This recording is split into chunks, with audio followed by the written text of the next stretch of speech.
ನಮಸ್ಕಾರ ಎಲ್ಲರಿಗೂ. Good evening. ಇದೇನು ಬಹಳ ದಿನ ಮೇಲೆ ಕ್ಲಾಸೇ ಮಾಡಿಲ್ಲ ಅಂತ ಇದು ಮಾಡ್ಕೋಬೇಡಿ. ಸ್ವಲ್ಪ ಬ್ಯುಸಿ ಇದ್ದೆ ಎಕ್ಸಾಮಿನೇಷನ್ ಪರ್ಪಸ್. ಅದಕ್ಕೆ ಇವತ್ತು ವಿಡಿಯೋ ಮಾಡ್ತಾಯಿದ್ದೀನಿ. ವಿಡಿಯೋ ಟೈಟಲ್ ತಮ್ಮನೇಲಿ ನೋಡಿರ್ತೀರ, ಆದರೂ ಮತ್ತೊಮ್ಮೆ ಹೇಳ್ತಾಯಿದ್ದೀನಿ. ನಾಳೆ ಅಥವಾ ಎಕ್ಸಾಮ್ನಲ್ಲಿ ಅಂದರೆ ಥರ್ಡ್ ಸೆಮ್ ಮತ್ತು ಫಸ್ಟ್ ಸೆಮ್ ಇಂಗ್ಲೀಷ್ ಪೇಪರಲ್ಲಿ ನಿಮಗೆ ಬರುವಂತಹ ಸಮಸ್ಯೆಗಳ ಬಗ್ಗೆ ಇವತ್ತಿನ ಕ್ಲಾಸ್ ಬಗ್ಗೆ ಇರುತ್ತೆ. ದಯಮಾಡಿ ಎಲ್ಲ ವಿದ್ಯಾರ್ಥಿಗಳಿಗೆ, ನಿಮ್ಮ ಫಸ್ಟ್ ಮತ್ತು ಥರ್ಡ್ ಸೆಮ್ ವಿದ್ಯಾರ್ಥಿಗಳು ಮತ್ತು ಬೇಸಿಕ್ ಜೊತೆಗೆ ಆಫ್ಲೈನ್ನೂ ಕೂಡ ಸ್ವಲ್ಪ ಮಟ್ಟಿಗೆ ಶೇರ್ ಮಾಡ್ಕೊಳ್ತಾ ಇದ್ದೀನಿ. Let's started. ಓಕೆ, ನಿಮಗೆಲ್ಲ ಗೊತ್ತು, ರಾಯಚೂರು ಯೂನಿವರ್ಸಿಟಿ ಈ ಸಲ ಹೊಸ ಸಬ್ಜೆಕ್ಟು ಅಂದರೆ NEP ಹೋಗಿ SEP ಸಿಲೆಬಸ್ ಇದೆ. ಆ SEP ಹೊಸದಾಗಿ ಬರೆಯುವಂಥ ವಿದ್ಯಾರ್ಥಿಗಳು ಅಂದರೆ ಫಸ್ಟ್ ಸೆಮ್ದವರಿಗೂ ಹೊಸದಾಗಿ, ಥರ್ಡ್ ಸೆಮ್ದವ್ರಿಗೂ ಸಿಲೆಬಸ್ ಹೊಸದಿರೋದರಿಂದ ಎರಡೂ ವಿದ್ಯಾರ್ಥಿಗಳನ್ನು ಗಮನದಲ್ಲಿಟ್ಕೊಂಡು ಈ ವಿಡಿಯೋ ಮಾಡ್ತಾಯಿದ್ದೀನಿ. ಡಿಸ್ಕ್ರಿಪ್ಷನ್ನಲ್ಲಿ ಫಸ್ಟ್ ಸೆಮ್ಮು ಮತ್ತು ಥರ್ಡ್ ಸೆಮ್ದೇ ಕ್ವಶನ್ ಪೇಪರ್ ಪ್ಯಾಟ್ರನನ್ನು ಹಾಕಿರ್ತೀನಿ. ಆಫ್ಲೈನ್ ಮತ್ತು ಬೇಸಿಕ್ ಸ್ವಲ್ಪ ದಯಮಾಡಿ ಚೆಕ್ ಮಾಡಿಕೊಡ್ರಿ. ಓಕೆ, ಉದ್ದೇಶ ಏನು ಅಂತ ಹೇಳಿದ್ರೆ, ವಾಟ್ ಇಸ್ ದ ರೀಸನ್ ಇವತ್ತು ಮಾಡುವಂಥ ವಿಡಿಯೋ ಅಂತ ಹೇಳಿದ್ರೆ, ನಿಮಗೆ ಭಾಳಷ್ಟು ಜನ ವಿದ್ಯಾರ್ಥಿಗಳಿಗೆ ಈ BA BSc BCom BCA BSW ವಿದ್ಯಾರ್ಥಿಗಳಿಗೆ, ಥರ್ಡ್ ಸೆಮ್ ವಿದ್ಯಾರ್ಥಿಗಳಿಗೆ ಸ್ವಲ್ಪ ಏನೋ ವಿಶೇಷ ಅನ್ನಿಸ್ಬೋದು. ಯಾಕೆ ಅಂತ ಹೇಳಿದ್ರೆ, ಪ್ರತಿ ಒಂದು ಸೆಮ್ಮಿಗೆ ಪ್ರೋಸ್ ಪೋಯಿಟ್ರಿ ಇಡ್ತಿದ್ವಿ, ಅಲ್ಲಿಗೆ ಮುಗ್ದೋಗ್ತಾಯಿತ್ತು. ಬಟ್ ಈ ಸಲ ಏನಂತ ಹೇಳಿದ್ರೆ, ನಾವೆಲ್ಲ ಅನ್ನೋ ಒಂದು ಹೊಸ ಟಾಪಿಕನ್ನು ಇಂಟ್ರೊಡ್ಯೂಸ್ ಮಾಡಿವಿ ಥರ್ಡ್ ಸೆಮ್ನಲ್ಲಿ. ಆ ಉದ್ದೇಶಕ್ಕಾಗಿ ಇದು ಆಗಬಾರ್ದು, ಏನೋ ನಿಮಗೆ ತೊಂದರೆ ಆಗಬಾರ್ದು ಅನ್ನೋ ಒಂದು ಕಾರಣಕ್ಕೆ ಈ ಒಂದು ಶಾರ್ಟ್ ವಿಡಿಯೋವನ್ನು ಮಾಡ್ತಾಯಿದ್ವಿ. ನಿಮಗೆಲ್ಲ ಗೊತ್ತು, ಎಲ್ಲ ಥರ್ಡ್ ಸೆಮ್ ವಿದ್ಯಾರ್ಥಿಗಳಿಗೆ ರಾಯಚೂರು ಯೂನಿವರ್ಸಿಟಿ ಈಸಿಂದ ಹೊಸ ಸಿಲೆಬಸ್ ಇದೆ. ಆ ಹೊಸ ಸಿಲೆಬಸ್ದಲ್ಲಿ ಪ್ರತಿ ಸಲ ಪ್ರೋಸ್ ಪೋಯಿಟ್ರಿ ಇರ್ತಿತ್ತಂದರೆ ಇಷ್ಟು ವಿಶೇಷವಾಗಿ ಹೇಳುವಂಥ ಅವಶ್ಯಕತೆ ಇರ್ತಿಲ್ಲ. ಬಟ್ ಈ ಸಲ ನಾವೆಲ್ಲ ಇರೋದರಿಂದ ಸ್ವಲ್ಪ ವಿದ್ಯಾರ್ಥಿಗಳಿಗೆ ಕನ್ಫ್ಯೂಷನ್ಸ್ ಏನು ಅಂತ ಹೇಳಿದ್ರೆ, ಅದನ್ನು ಸ್ವಲ್ಪ ಡಿಸ್ಕಷನ್ ಮಾಡೋಣ, ನಾಳೆ ವಿದ್ಯಾರ್ಥಿಗಳಿಗೆ ಹೆಲ್ಪ್ ಆಗಲಿ ನಾಳೆ ಎಕ್ಸಾಮ್ದಲ್ಲಿ ಅನ್ನೋ ಒಂದು ಕಾರಣಕ್ಕೆ ಈ ವಿಡಿಯೋ ಮಾಡ್ತಾ ಇರೋದು. ನಾನು ಇವತ್ತು ಕ್ವಶನ್ ಪೇಪರನ್ನು ನಾನು ಮೊಬೈಲ್ನಲ್ಲಿ ಇಟ್ಕೊಡ್ತೀನಿ, ಹಾಗೆ ನಿಮ್ಮ ಡಿಸ್ಕ್ರಿಪ್ಷನ್ನಲ್ಲಿ ಶೇರ್ ಮಾಡಿರ್ತೀನಿ PDF. ಸ್ವಲ್ಪ ದಯಮಾಡಿ ಅದನ್ನು ಒಂದು ಸಲ ಕ್ಲಾರಿಫೈ ಮಾಡಿಕೊಡ್ರಿ, ಯಾಕೆ ಭಾಳಷ್ಟು ವಿದ್ಯಾರ್ಥಿಗಳಿಗೆ ಹೊಸದಾಗಿರುತ್ತೆ. ಇಲ್ಲಿ ಏನು ಅಂತ ಹೇಳಿದ್ರೆ, first questions section A B C ಅಂತ ಹೇಳಿ 3 ಟೈಪ್ ಡಿವೈಡ್ ಮಾಡಿದ್ದೀವಿ. ಸೆಕ್ಷನ್ A ಪ್ರೋಸ್ ಮತ್ತು ಪೋಯಿಟ್ರಿ ಇರುತ್ತೆ, ಸೆಕ್ಷನ್ B ನವೆಲ ಇರುತ್ತೆ, section C grammar and composition skills ಇರುತ್ತೆ, ಗ್ರಾಮರ್ ಪಾರ್ಟಿಷನ್ಸ್, ಅದ್ರ ಬಗ್ಗೆ ನಿಮ್ಗೆ ಗೊತ್ತು. ಸೆಕ್ಷನ್ ಎನಲ್ಲಿ ಪ್ರೋಸ್ ಮತ್ತು ಪೋಯಿಟ್ರಿಯಲ್ಲಿ ಏನು ಮಾಡ್ತಾಯಿದ್ದೀವಿ ಫಸ್ಟ್ ಅಂತ ಹೇಳಿದ್ರೆ, answer any of the 6 of the following in 2 or 3 sentence ಅಂತ ಕೇಳಿಬಿಟ್ಟು ಅಲ್ಲಿ 6 ಕ್ವಶನ್ಸ್ಗೆ ಆನ್ಸರ್ಗೆ ಅಂದರೆ 6 ಕ್ವಶನ್ ಆನ್ಸರ್ ಬಿಡಿಸ್ಬೇಕು. ಪ್ರತಿಯೊಂದು ಕ್ವಶನ್ ಆನ್ಸರ್ಗೆ 2 ಮಾರ್ಕ್ಸ್ ಅಂದರೆ 12 ಮಾರ್ಕ್ಸ್ ಫಸ್ಟ್ ಇದಕ್ಕಿರುತ್ತೆ. ಅಲ್ಲಿ 8 ಪ್ರಶ್ನೆಗಳನ್ನು ಅಂದರೆ 8 questions they will be ask and you should give the answer only 6. 8 ಪ್ರಶ್ನೆಗಳನ್ನು ಕೇಳ್ತಾರೆ, ನೀವು 6 ಆನ್ಸರ್ ಮಾಡಿದರೆ ಸಾಕು. ಅದು 1 ಇಲ್ಲ 2 ಲೈನ್ಗಳಲ್ಲಿ 2 ಮಾರ್ಕ್ಸ್ ಇದೆ, 1 ಪ್ರಶ್ನೆಗೆ ಉತ್ತರ. ಇನ್ನು ನೆಕ್ಸ್ಟ್ ಬರುವಂಥದ್ದು B, annotate any 2 of the following. ಇದು 4 ಕೊಟ್ಟಿದ್ದಾರೆ, 2 ಪ್ರೋಸು 2 ಪೋಯಿಟ್ರಿ. ನೀವು ಇದರೊಳಗೆ 2 ಬಿಡಿಸ್ಬೇಕು, 4 ಮಾರ್ಕ್ಸ್ ಇರುತ್ತೆ, 8 ಅಂಕಗಳಾದವು. ಬಟ್ ನಿಮಗೆ ಸ್ವಲ್ಪ ಗಮನದಾಗಿರಲಿ, A ಮತ್ತು B ಒಳಗೆ ಪ್ರೋಸ್ನ ಕೇಳ್ತೀವಿ, C ಮತ್ತು D ಇದರೊಳಗೆ ಪೋಯಿಟ್ರಿ ಒಳಗಿರುತ್ತೆ ಕ್ವಶನ್ಸು.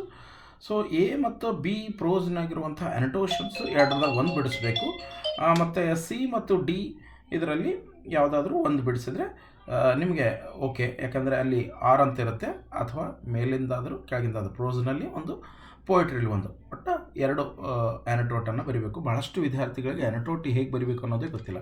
ಯಾಕಂದರೆ ಅಲ್ಲಿದ ಇಂಗ್ಲೀಷ್ ಟೀಚರ್ ನಿಮಗೆ ಹೇಳಿರ್ತಾರೆ ಅಂತ ಅಂದ್ಕೊಂಡಿದ್ದೀವಿ.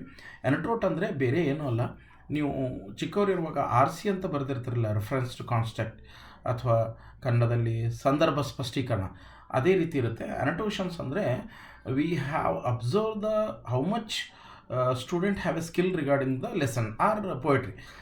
ವಿದ್ಯಾರ್ಥಿ ಪ್ರೋಸ್ ಮತ್ತು ಪೋಯಿಟ್ರಿ ಒಳಗೆ ಎಷ್ಟು ಮಟ್ಟಿಗೆ ನಾಲೆಜ್ ಇದೆ ಅನ್ನೋದನ್ನು ಸ್ವಲ್ಪ ಒಂದು ಐಡಿಯಾ ಇರಲಿ ಅನ್ನೋ ಒಂದು ಕಾರಣಕ್ಕೆ ಆ ಒಂದು ಪ್ರಶ್ನೆಗಳನ್ನು ಕೇಳಿರ್ತಾರೆ.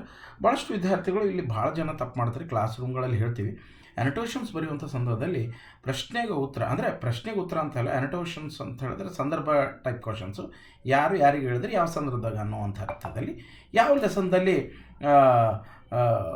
ಇದು ಆಗುತ್ತೆ, ಹೇಗೆ ಬಳಸಬೇಕು ಅಥವಾ ಹೇಗೆ ಬರಿಬೇಕು ಅನ್ನೋದು ಭಾಳಷ್ಟು ಜನ ವಿದ್ಯಾರ್ಥಿಗಳು ಗೊತ್ತಿರೋಂಗಿಲ್ಲ. ನೋಡಿರಿ ಮಕ್ಕಳೇ, ಇವತ್ತಿನ ಕ್ಲಾಸ್ನಲ್ಲಿ ಪ್ರೋಸ್ ಮತ್ತು ಪೊಯಿಟ್ರಿ ಯಾವುದೋ ಒಂದು ಸೆಂಟೆನ್ಸನ್ನು ನಿಮಗೆ ಆ್ಯನಟೇಷನ್ದಲ್ಲಿ ಹಾಕ್ತಾರೆ. ನೀವು ಅದು ಪ್ರಶ್ನೆ ಅಂತ ತಿಳಿದ್ಬಿಡ್ತೀರಿ, ಆ ಪ್ರಶ್ನೆಗೆ ಉತ್ತರ ಬರಲಿಕ್ಕೆ ಶುರು ಆಗ್ತೀರಿ. ಬಟ್ ಪ್ರಶ್ನೆ ಅಲ್ಲ ಅದು. ಆ್ಯನಟೇಷನ್ಸ್ ಅಂದರೆ ನಿಮಗೆ ಆ ಒಂದು ಪ್ರೋಸ್ ಅಥವಾ ಪೊಯಿಟ್ರಿಯಲ್ಲಿ ಒಂದು ಸೆಂಟೆನ್ಸನ್ನು ನಿಮ್ಮ ಎಕ್ಸಾಮಿನೇಷನ್ ಕ್ವಶನ್ ಪೇಪರ್ನಲ್ಲಿ ಕೊಟ್ಟಿರ್ತಾರೆ. ಆ ಸೆಂಟೆನ್ಸನ್ನು, ಪ್ರೋಸ್ ಇದ್ದರೆ ಸೆಂಟೆನ್ಸು, ಪೊಯಿಟ್ರಿ ಇದ್ದರೆ ಆ ಪೊಯಿಟ್ರಿ ಪ್ಯಾರಾಗ್ರಾಫನ್ನು ಕೊಟ್ಟಿರ್ತೀವಿ, 1-2 ಲೈನ್. ಈ ಸೆಂಟೆನ್ಸನ್ನು ಯಾವ ಪ್ರೋಸ್ನಿಂದ ಆಯ್ದುಕೊಳ್ಳಲಾಗಿದೆ. ಪ್ರೋಸ್ ಕ್ಯಾಪಿಟಲ್ ಲೆಟರ್ಸ್ದಾಗ ಬರೀಬೇಕು, ಮತ್ತು ಆ ಪ್ರೋಸ್ ಬರೆದಂಥ ಆಥರ್ಸ್ ನೇಮ್ನು ಕೂಡ ಕ್ಯಾಪಿಟಲ್ದಾಗ ಬರೀಬೇಕು. ಮತ್ತು ಪೊಯಿಟ್ರಿ ಒಳಗೆ ಸ್ಟಾಂಜಾ ಇತ್ತಂದರೆ ಯಾವ ಪೊಯಿಟ್ರಿ ಸ್ಟಾಂಜಾ ಅದು ಅಂತ ಹೇಳಿ poetry name you should mention, and also you should mention the author name. So what is the reason why ಅಂತ ನೀವು ಕೇಳ್ಬೋದು.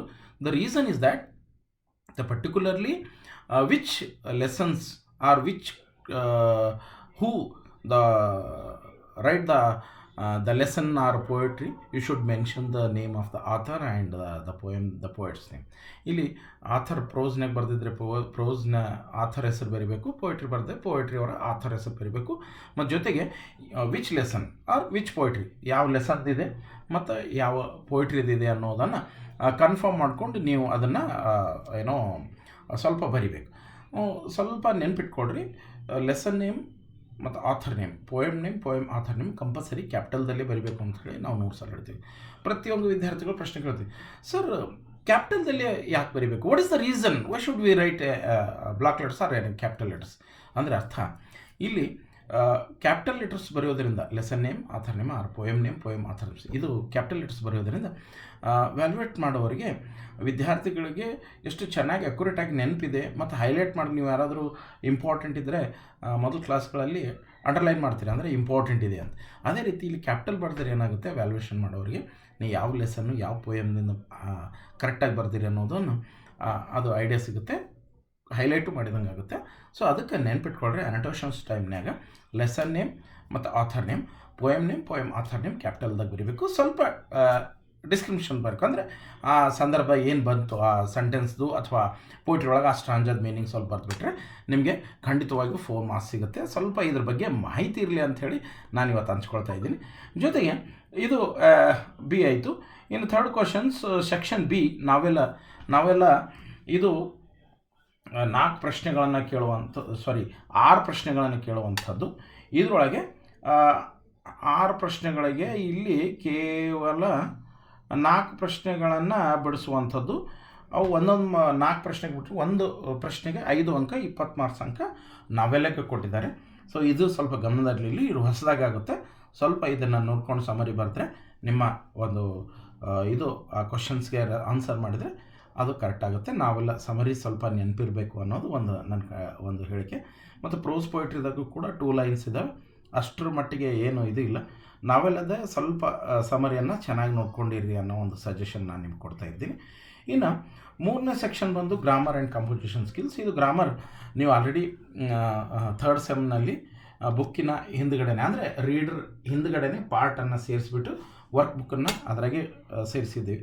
ಸೊ ಆ ರೀಸನ್ ಏನು ಅಂತ ಹೇಳಿದ್ರೆ, ಆ ಗ್ರಾಮರ್ ಅಂದರೆ ಆ ವರ್ಕ್ ಬುಕ್ಕಿನ ಗ್ರಾಮರೇ ನಿಮ್ಮ ಎಕ್ಸಾಮ್ದಲ್ಲಿ ಬರುವಂತಹ ಚಾನ್ಸಸ್ ಇರುತ್ತೆ. ವಿದ್ಯಾರ್ಥಿಗಳಿಗೆ ಕೂಡ ಓದಲಿಕ್ಕೆ ಅನುಕೂಲ ಆಗುತ್ತೆ. ನೀವು ಒಂದು ಟೆಸ್ಟ್ ಬರೆದಿರ್ತೀರಿ ಮತ್ತು ವರ್ಕ್ ಬುಕ್ ಫಿಲಪ್ ಮಾಡಿ ನೀವು ಇಂಟರ್ನಲ್ ತೊಗೊಂಡಿರ್ತೀರಿ ಅಂತ ಅಂದ್ಕೊಂಡಿದ್ದೀನಿ. ಸೊ ಆ ಒಂದು ಕಾರಣಕ್ಕೆ ವಿದ್ಯಾರ್ಥಿಗಳು ಗ್ರಾಮರ್ದಲ್ಲಿ ಪರ್ಫೆಕ್ಟ್ ಆಗಲಿ ಅನ್ನೋ ಒಂದು ಕಾರಣಕ್ಕೆ ಆ ಒಂದು ಬುಕ್ ಸಪ್ರೇಟ್ ಬೇಡ ಅನ್ನೋ ಒಂದು ಇದಕ್ಕೆ ಯೂನಿವರ್ಸಿಟಿಯವರು ಆ ಬುಕ್ಕಿನ ಪ್ರೋಸ್ ಪೊಯಿಟ್ರಿ ಆದ ತಕ್ಷಣ ಗ್ರಾಮರ್ ಕಾಂಪೋಸಿಷನ್ ಇದೆ, ಅದು ಅದರೊಳಗಿರುವಂಥ ಪ್ರಶ್ನೆಗಳೇ ಬರುವಂಥ ಚಾನ್ಸಸ್ ಇರುತ್ತೆ. ನೀವು ದಯಮಾಡಿ ಈಗ ಅಂದರೆ ನಾಳೆ ಎಕ್ಸಾಮ್ ಬರೆಯುವಂಥ P4ದಲ್ಲಿ ಪ್ರಥಮ ಸೆಮಿಸ್ಟರ್ ಇರಲಿ, ತೃತೀಯ ಸೆಮಿಸ್ಟರ್ ಇರಲಿ, ಸ್ವಲ್ಪ ವರ್ಕ್ ಬುಕ್ ಬಗ್ಗೆ ಗಮನ ಕೊಡ್ರಿ. ಯಾಕಂದರೆ ಪ್ರಶ್ನೆಗಳು ಭಾಳಷ್ಟು ಅದರಂದೇ ಬರುವಂಥ ಚಾನ್ಸಸ್ ಇರುತ್ತೆ. ನೀವು ಒಂದು ಕಡೆ ನೋಡಿದರೆ ನೀವು ಹೆಚ್ಚಿನ ಸ್ಕೋರ್ ಮಾಡಲಿಕ್ಕೆ ಕೂಡ ಅನುಕೂಲ ಆಗುತ್ತೆ ಅನ್ನೋ ಒಂದು ಅಂಶವನ್ನು ನಿಮ್ಗೆ ಹೇಳುತ್ತೆ. ಮತ್ತು ಇದರಲ್ಲಿ ಏನಾದರೂ ಬಹಳ ಹಾರ್ಡ್ ಇದೆ, ಟಫ್ ಇದೆ, ಏನೂ ಇಲ್ಲ. ಜಸ್ಟ್ ನೀವು ಹೋಗುವಾಗ lesson name, author name, poem author name capital ಲೆಟರ್ಸನ್ನು ಸ್ವಲ್ಪ ಮೈಂಡ್ನಲ್ಲಿ ಇಟ್ಕೊಳ್ರಿ, ಅನಟೇಷನ್ಸ್ ಫುಲ್ ಆಗುತ್ತೆ. ಮತ್ತು ಫಸ್ಟ್ ಸೆಕ್ಷನ್ದಲ್ಲಿ ಶಾರ್ಟ್ ಕ್ವಶನ್ ಆನ್ಸರ್ ಇರುತ್ತೆ, ಅದನ್ನು ಆನ್ಸರ್ ಮಾಡಿದರೆ ಸಾಕು. ಇನ್ನು ಗ್ರಾಮರ್ದಲ್ಲಿ ಕಾಂಪೋಸಿಷನ್ ಇರುತ್ತೆ, ಮೀನ್ಸ್ ನಿಮ್ಮ ಬುಕ್ಕಿನಲ್ಲಿರುವಂತಹ ಹಿಂದ್ಗಡೆ ಇರುವಂಥ ವರ್ಕ್ ಬುಕ್ಕಿನ ಪ್ರಶ್ನೆಗಳೇ ಬರುವಂಥ ಚಾನ್ಸಸ್ ಇರುತ್ತೆ. ನಾನು ಒಂದು ಸಲ ತೋರಿಸ್ಬಿಡ್ತೀನಿ ನಿಮಗೆ ಯಾವ್ಯಾವ ಬುಕ್ಕು ಅಂಥೇಳಿ. ಇದು ಯಾವುದು, ಇದು BA ಬುಕ್ಕು, ಇದು BCom, ಇದು BSc. ಸೊ ಹೀಗಾಗಿ 3 ಪುಸ್ತಕಗಳನ್ನು ನೀವು ಖರೀದಿ ಮಾಡಿರ್ತೀರಿ. ಅದರೊಳಗಡೆ ಹಿಂದಿರುವಂತಹ ಗ್ರಾಮರ್ ಪಾರ್ಟನ್ನು ಓದಿರ್ತೀರಿ ಅಂತ ಅಂದ್ಕೊಂಡಿದ್ದೀನಿ. ಇದನ್ನು ಒಂದು ಸ್ವಲ್ಪ ಕಣ್ಣಾಡಿಸ್ಬಿಟ್ರೆ ಸಾಕು. ನೀವು ಒಂದು ಸ್ವಲ್ಪ ಓದಿದ್ದು ಅದನ್ನು ಬರೆಯುವಂಥ ಸ್ಕಿಲ್ಲನ್ನು ಯೂಸ್ ಮಾಡಿದರೆ ಖಂಡಿತವಾಗಿಯೂ ನೀವು ಸಕ್ಸಸ್ ಆಗ್ತೀರಿ. ಆಲ್ರೆಡಿನೇ ಕ್ವಶನ್ ಪೇಪರ್ ಹೇಗೆ ಬಿಡಿಸ್ಬೇಕು, ಹೇಗೆ ಸೊಲ್ಯೂಷನ್ ಕೊಡಬೇಕು ಅನ್ನೋದು ಆಲ್ರೆಡಿ ಮೊದಲಿನ ಕ್ಲಾಸ್ಗಳಲ್ಲಿ ಹೇಳಿದ್ದೀನಿ. ಈಗ ಹೇಳುವ ಅವಶ್ಯಕತೆ ಇಲ್ಲ ಅಂತ ಅಂದ್ಕೊಂಡಿದ್ದೀನಿ. ಬಟ್ ಒಂದು ವಿಷಯವನ್ನು ನಿಮಗೆ ಮತ್ತೊಮ್ಮೆ ಎಚ್ಚರಿಕೆ ಮಾಡ್ತಾಯಿದ್ದೀನಿ. ಇಲ್ಲಿ ಕಾಂಪೋಸಿಷನ್ ಒಂದು ಕರೆಕ್ಟಾಗಿ ನೋಡ್ಕೊಳ್ಳೋ ಅಂದರೆ ವರ್ಕ್ ಬುಕ್ಕನ್ನು ಕರೆಕ್ಟಾಗಿ ನೋಡ್ಕೊಳ್ರಿ. ಮತ್ತು 3 ಲೆಸನ್, 3 ಪ್ರೋಸ್, 3 ಪೊಯಿಟ್ರಿ ಇದ್ದಾವಲ್ಲ, ಆ ಲೆಸನ್ ನೇಮ್ಗಳನ್ನು ಬರೆದಂಥ ಆಥರ್ ನೇಮನ್ನು, ಪೊಯಮ್ ನೇಮು ಬರೆದಂಥ ಆಥರ್ಸ್ ನೇಮನ್ನು ಕ್ಯಾಪಿಟಲ್ ಲೆಟರ್ಸ್ದಾಗ ಇರಬೇಕು ಅನ್ನೋದು ಒಂದು ಸ್ವಲ್ಪ ಮೈಂಡ್ ಕಾನ್ಸೆಪ್ಟ್ ಇಟ್ಕೊಡ್ರಿ ನಾಳೆ ಆನ್ಸರ್ ಶೀಟ್ನಲ್ಲಿ. ಮತ್ತು ಜೊತೆಗೆ 3 ಅಂದರೆ BA, BSc, BCom 3 ಬುಕ್ಗಳಿಗೆ ನಾವೆಲ್ಲ ಸಪ್ರೇಟ್ ಇದೆ. ಆ ನಾವೆಲ್ಲ ಒಂದು ಸಮರಿಯನ್ನು ನೋಡ್ಕೊಂಡಿರಿ. ಅದು ಕೂಡ 20 ಮಾರ್ಕ್ಸಿಗೆ ಬರುತ್ತೆ ಅನ್ನೋ ಒಂದು ಅಂಶವನ್ನು ಹೇಳುತ್ತಾ ಆಲ್ ದಿ ಬೆಸ್ಟ್ ಹೇಳುತ್ತಾ, ನಿಮ್ಗೆ ಏನೇ ಸಮಸ್ಯೆ ಆಗಲ್ಲ ಅಂದ್ಕೊಂಡಿದ್ದೀನಿ. ಇಷ್ಟು ಪ್ರಯತ್ನ ಮಾಡಿದರೆ ಸಾಕು. ಖಂಡಿತವಾಗಿ ನಾಳೆ ನೀವು ಭಾಳ ಚೆನ್ನಾಗಿ ಪ್ರಶ್ನೆಗೆ ಉತ್ತರ ಬರೀತೀರಿ ಅನ್ನೋ ಒಂದು ಹೋಪ್ಸ್ ಇಟ್ಕೊಂಡು ಈ ವಿಡಿಯೋ ಕ್ಲಾಸ್ ಅರ್ಜೆಂಟ್ ಮಾಡುವಂಥ ಇದು ಬಂತು. ಸೊ ಇದನ್ನು ನೀವು ಸೊಲ್ಯೂಷನ್ ಮಾಡಿಕೊಡ್ರಿ. ಮತ್ತು ಆಫ್ನಲ್ಲೂ ಇದೆ. ಸೊ ಆಫ್ನಲ್ಲಿ ಯಾರಾದರೂ ವಿದ್ಯಾರ್ಥಿಗಳು ಇದು ಆಗ್ತಾಯಿತ್ತು, ಹೊಸದಾಗಿ ಇದೆ ಸರ್ ಕ್ವಶನ್ ಪ್ಯಾಟರ್ನ್ ಅನ್ನೋರು ಕೂಡ, ಆಫ್ನಲ್ಲಿ ವಿದ್ಯಾರ್ಥಿಗಳು ಕೂಡ ಕ್ವಶನ್ ಪ್ಯಾಟರ್ನನ್ನು ಹಾಕಿರ್ತೀನಿ. ಸ್ವಲ್ಪ ನೀವು 3rd ಸೆಮ್ ವಿದ್ಯಾರ್ಥಿಗಳು ಆಗ ಸ್ವಲ್ಪ ನೋಡ್ಕೊಡ್ರಿ. First one show your acquaintance. ಇದರೊಳಗೆ ಬಹಳಷ್ಟು ಕೊಟ್ಟಿದ್ದಾರೆ, 10 ಕೊಟ್ಟಿದ್ದಾರೆ. ಇದರಲ್ಲಿ 8 ಬಿಡಿಸ್ಬೇಕು.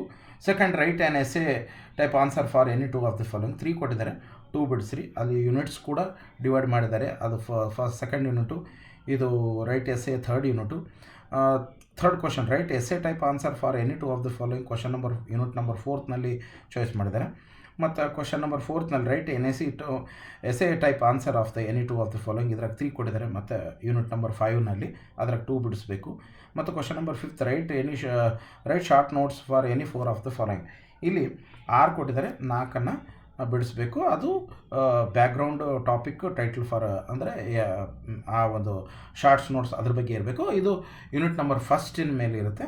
ಈ ವಿದ್ಯಾರ್ಥಿಗಳು, ಆಫ್ನಲ್ ವಿದ್ಯಾರ್ಥಿಗಳು ಕೂಡ ಇದ್ರ ಬಗ್ಗೆ ಸ್ವಲ್ಪ ಗಮನ ಇರಲಿ ಅನ್ನೋ ಒಂದು ಅಂಶವನ್ನು ಹೇಳ್ತೀನಿ. ಆಲ್ರೆಡಿ ನಿಮ್ಮ ಟೀಚರ್ಸ್ದವರು ಆಲ್ರೆಡಿ ಕ್ವಶನ್ ಪೇಪರ್ ಪ್ಯಾಟ್ರನನ್ನು ನಿಮಗೆ ಕಳಿಸಿರ್ತಾರೆ ಅಂತ ಅಂದ್ಕೊಂಡಿದ್ದೀನಿ. ಆದರೂ ಕೂಡ ಇನ್ನೊಮ್ಮೆ ಈ ವಿಡಿಯೋದ ಮೂಲಕ ಶಾರ್ಟ್ ನೋಟ್ಸು ಮತ್ತು ಆಫ್ನಲ್ಲು basic, annotations, question answer, grammar competitions ಎಲ್ಲನೂ ಒಂದು ಕಡೆ ನೋಡ್ಕೊಳ್ತೀರಿ ಅಂತ ಭರವಸೆ ಹೇಳುತ್ತಾ, ನಿಮ್ಮೆಲ್ಲರಿಗೂ ಬೆಸ್ಟ್ ವಿಶಸ್ ಹೇಳುತ್ತಾ, ನಾಳೆ ಯಾವುದೇ ಹೆದರಿಕೆ ಇಲ್ಲದಂಗೆ ಚೆನ್ನಾಗಿ ಎಕ್ಸಾಮ್ ಬಿಡಿಸ್ತೀರಿ ಅನ್ನೋ ಒಂದು ಆಶಾಭಾವನೆ ವ್ಯಕ್ತಪಡಿಸುತ್ತಾ, ಈ ಮುಂದಿನ ಕ್ಲಾಸ್ನಲ್ಲಿ ಮತ್ತೆ ನಾವು ವಿಶೇಷವಾದ ಟಾಪಿಕನ್ನು ತೊಗೊಂಡು ಮತ್ತೆ ಕ್ಲಾಸ್ನಲ್ಲಿ ನಿಮ್ಮ ಭೇಟಿಯಾಗಲಿ. ಮತ್ತು ಇದ್ರ ಬಗ್ಗೆ ಏನಾದರೂ ಡೌಟ್ಸ್ ಇದ್ದರೆ ಕಮೆಂಟ್ ಬಾಕ್ಸ್ನಲ್ಲಿ ಖಂಡಿತವಾಗಿ ತಿಳಿಸಿ. ಏನಾದರೂ ಇದ್ದರೆ ಮತ್ತೆ ನನಗೆ ಮೆಸೇಜ್ ಮಾಡಿ. ಸೊ ಎಲ್ಲರಿಗೂ all the best, good night and thank you.